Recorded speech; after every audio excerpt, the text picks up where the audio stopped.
Hey guys, so we're going to do a video, a little more advanced video on the nitrification cycle and filtration and how it all works together.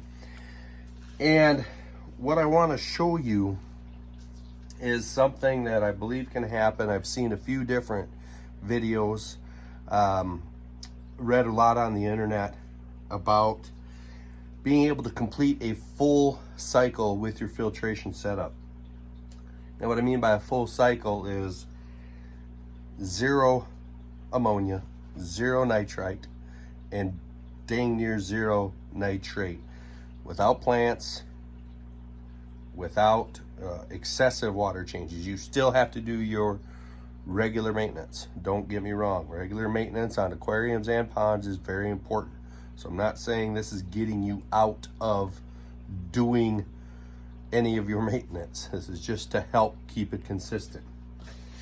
So I made a couple drawings and I'm going to do my best to show these. I'm kind of recording at a weird angle, but I'm going to do my best to show these. So right here is a standard setup for a canister filter. As you'll see, the water goes in, trails down the tube, settles in the bottom, starts rising up, and then it comes back out, okay? So I'm going to show some photos or pictures from the owner's manual here. And typically you have 3 trays. Now, from everything I've been looking at and watching and reading, you obviously set those trays up. You put your filtration, mechanical filtration, coarse pad, medium pad, fine pad, and then you put your biofiltration. So how they usually have it set up is your bottom tray will have your mechanical, your second tray will have bio, your third tray will have bio. A lot of these canister filters say to put a fine filter pad on top. I don't see the benefit in that. And the reason I'm saying that is because then that's going to trap debris, any really fine debris, between your mechanical filtration and your biofiltration. And I'm pretty sure we don't want that. So we just allow all that little stuff to go back out into the tank, and it'll get caught eventually by the lower level, the mechanical filtration. So in a canister filter, in your very bottom part, there's usually a void. You want to fill that void with this, some ceramic rings. What that does is it slows down the flow, allows the heavier debris to settle, like a settlement chamber for a pond. And I'll have another drawing right here that's going to explain to you on a pond filter how you do this. So you have all these ceramic rings in the bottom. These do house some beneficial bacteria, but they're not as good as even lava rock, and I'll show you that here in a minute. But that'll allow all the heavier stuff to set. Then you're going to have your coarse pad. As you can see, you can still kind of see through it. And then your medium pad, you can barely see through it. And then your fine pad, you hardly at all see through it, okay? And you're going to have them stacked in that order: coarse, medium, fine. All right? Again, sorry for the stuffy nose. Coarse, medium, and fine. So it's going to catch your heavy materials, your medium materials, your fine materials. Then you're going to kick into your medium-sized media. As you'll notice, the lines I have are fairly straight up and down on this bottom section. You're going to go into your medium media, which would be something like a lava rock. Now look how porous that is, okay? That's why I said this is better than this. Granted, it's larger, but you can break that in half and make it smaller pieces. But this would be considered something good for your medium media, okay?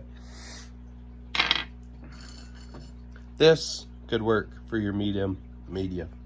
Medium, that's a tongue twister. Medium media. Or this could work, all right?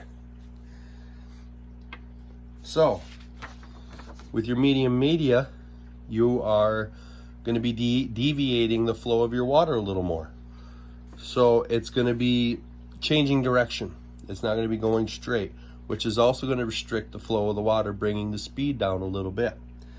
Your medium media should be your aerobic media, because there's two types of beneficial bacteria: your aerobic and your anaerobic. Aerobic is with oxygen, anaerobic is absence of oxygen. So once it goes through the medium, okay, it's going to come up into your small media in the top chamber. Your small media, right there. It's a little scented glass. It's hard to focus on that. Very small, about the size of a pea, and very, very porous.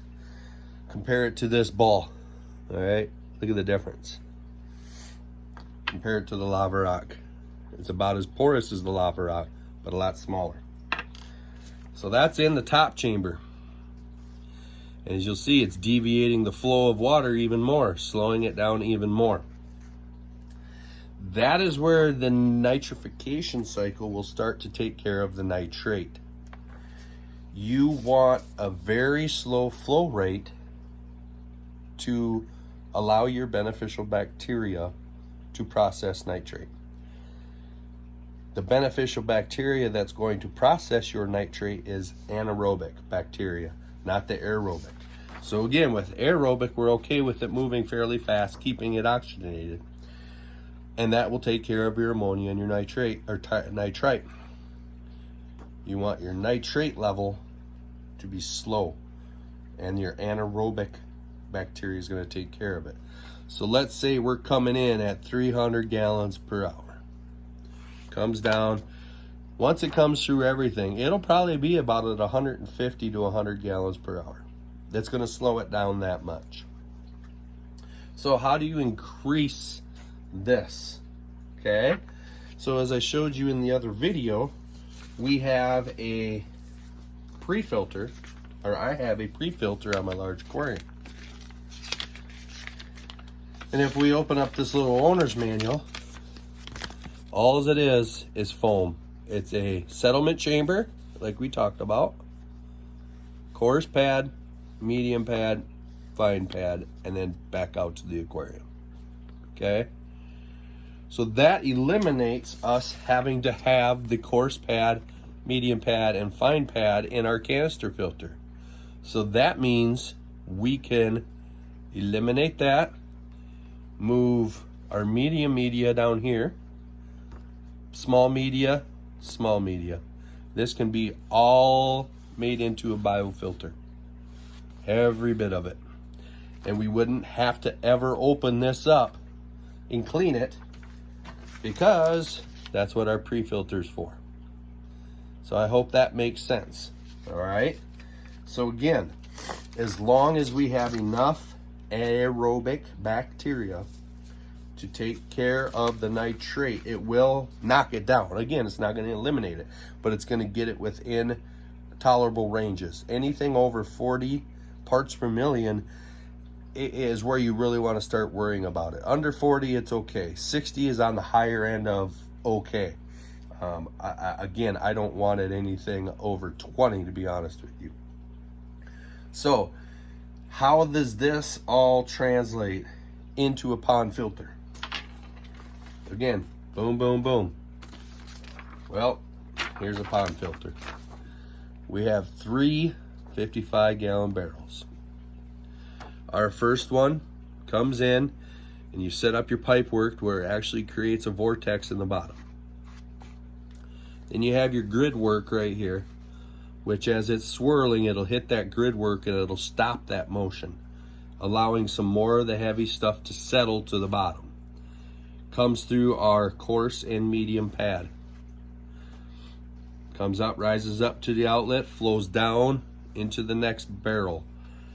Has a small, medium, or small sized settlement chamber just for any of the smaller stuff that got through. Here's our grating to slow down the flow a little bit. And then there's a fine pad right here. And this is my drawing. I'm sorry if it's hard to tell, but. And then you would have your moving bed or your medium bio here. The reason saying moving bed or medium is because with a moving bed, obviously it's keeping it oxygenated. Medium bio is, again, bigger, so water can flow around it easier. That's why the lines are a little more, for lack of a better term, they're just wavy. They're not too jaggedy. It's still flowing good. Comes up, exits through another PVC pipe into the last 55-gallon barrel. Here you might stack a whole bunch of lava rock in the bottom. It's going to flow out into that lava rock, which is going to slow it down right away, and which is also going to stop any of the fines from getting up into the rest of the media. Comes up into the small media. As you can tell, lines are really jagged, zigzaggy, slowing it way down. And then when it gets up to the top, flows back and goes into the pond. So you might be coming in at 2,500 to 3,000 gallons per hour here. You're probably going to come out at 1,500 to 2,000 on this side, which is, again, with all this jaggedy, you're going to have areas within that small media that do not get water flow. That's where your static filtration is going to happen. That's where your nitrate is going to get broke down. On your coarse filter, you have a drain at the bottom. So every few days you go crack that drain open, and it allows all that heavier settled crap to flow out of that chamber.